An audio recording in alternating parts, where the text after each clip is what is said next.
कांग्रेस के नेता राहुल गांधी एक बार फिर देश के सामने एक्सपोज हो गए हैं। मोदी विरोध के चक्कर में राहुल गांधी हर वक्त भ्रामक दावे कर अपनी राजनीति को चमकाना चाहते हैं, लेकिन हर बार वो खुद ही मुश्किल में फंस जाते हैं। और इस बार भी ऐसा ही खुलासा हुआ है, जिससे साफ हो गया है कि कैसे राहुल गांधी का खेल बेनकाब हो गया है। देश के लोग ये जानकर हैरान हैं कि जिस तरह से राहुल गांधी देश के लोगों और अपने समर्थकों को गुमराह कर रहे हैं, वो हैरानगी भरा है। हालांकि वो अलग बात है कि देश के लोग राहुल गांधी के झांसे में नहीं आ रहे। क्या है पूरी खबर, बताते हैं आपको इस रिपोर्ट में। दर्शकों, चुनाव में मिल रही हार को लेकर राहुल गांधी कभी ईवीएम पर निशाना साधते हैं तो कभी वोट चोरी का आरोप लगाकर एटम बम और हाइड्रोजन बम फोड़ने की बात करते हैं। लेकिन जब मीडिया ने राहुल गांधी से सवाल किया कि आप वोट चोरी का आरोप तो लगा रहे हैं और सबूत होने का दावा भी कर रहे हैं, लेकिन सबूत लेकर आप सुप्रीम कोर्ट क्यों नहीं जाते, तो राहुल गांधी के पास इस सवाल का जवाब नहीं था।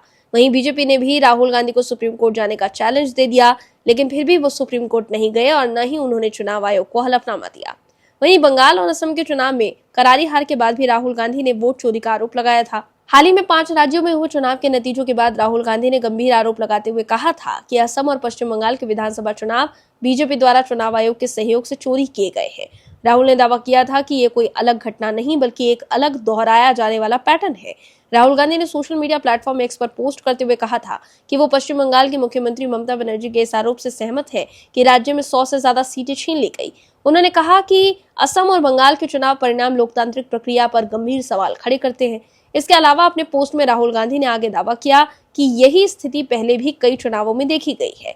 राहुल ने मध्य प्रदेश, हरियाणा, महाराष्ट्र और लोकसभा 2024 का उल्लेख करते हुए कहा था कि इन सभी चुनावों में एक समान पैटर्न देखने को मिलता है, जिस पर गंभीरता से विचार करने की जरूरत है। दर्शकों, बंगाल और असम चुनाव पर राहुल गांधी की इस टिप्पणी को हम आपको इसलिए बता रहे हैं क्योंकि चुनाव के नतीजों पर सवाल उठाने वाले राहुल गांधी और विपक्ष को ईवीएम पर शक नहीं है। दरअसल पश्चिम बंगाल, असम, केरल, तमिलनाडु और पुडुचेरी में हाल ही में विधानसभा चुनाव संपन्न हुए।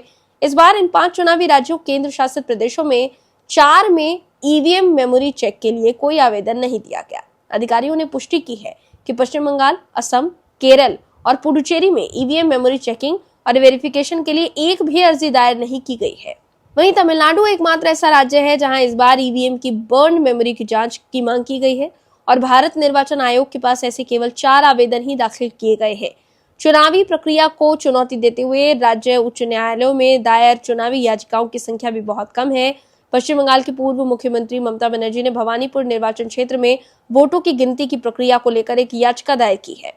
दर्शकों, आमतौर पर कड़े मुकाबले वाले चुनावों के बाद कई चुनावी याचिकाएं दायर की जाती हैं, खासकर उन चुनावों में जिनमें किसी राजनीतिक दल की सत्ता चली जाती है, और जैसा कि पश्चिम बंगाल, तमिलनाडु, केरल में देखा गया है। साल 2024 से हारने वाले उम्मीदवार ईवीएम की मेमोरी की जांच के लिए भी आवेदन करने लगे हैं। इसका एक उदाहरण महाराष्ट्र है। नवंबर 2024 में महाराष्ट्र विधानसभा चुनाव में कड़े मुकाबले के बाद 95 विधानसभा क्षेत्रों में 755 ईवीएम के वेरिफिकेशन के लिए रिकॉर्ड 104 C&V आवेदन दायर किए गए। विधानसभा चुनाव के नतीजों को चुनौती देते हुए 50 चुनावी याचिकाएं भी दायर की गई। वहीं 2024 में हरियाणा और जम्मू कश्मीर में हारने वाले उम्मीदवारों ने ईवीएम मेमोरी की जांच के लिए 7 आवेदन दायर किए और इनमें से एक को छोड़कर बाकी सभी चुनावी याचिकाओं से जुड़े थे। हालांकि ईवीएम और वोटों के वेरिफिकेशन का मुद्दा इस बार सभी राजनीतिक दलों से उतना राजनीतिक समर्थन हासिल नहीं करता दिख रहा है। ये कभी चुनाव के बाद की राजनीतिक बहस का मुख्य केंद्र हुआ करता था। दर्शकों, विपक्ष के लोग सिर्फ आरोप लगाते रहते हैं, लेकिन जब कानूनी प्रक्रिया का पालन करते हुए कोर्ट जाने और चुनाव आयोग में हलफनामा दाखिल करने की बारी आती है, तब विपक्ष के लोग पीछे हट जाते हैं। दर्शकों, बिहार में ऐसा सबसे पहले देखा गया, जहां सबसे पहले एसआईआर शुरू किया गया था। चुनाव आयोग ने तब कहा था कि भले ही विपक्षी दलों ने एसआईआर में कथित गड़बड़ियों को लेकर जोरदार चिंता जताई थी, विपक्ष ने बिहार में धांधली का आरोप लगाकर एसआईआर पर सवाल उठाए थे, लेकिन बिहार की 243 विधानसभा सीटों और राज्य में उपचुनावों के दौरान किसी भी हारे हुए उम्मीदवार ने ईवीएम की बर्न मेमोरी या माइक्रो कंट्रोलर की वेरिफिकेशन के लिए एक भी आवेदन नहीं दिया था।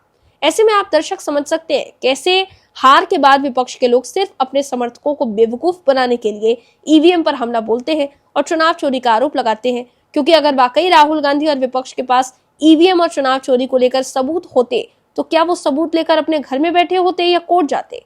Bureau report, OMH news. आप दर्शकों से विनम्र निवेदन है कि चैनल को सब्सक्राइब जरूर करें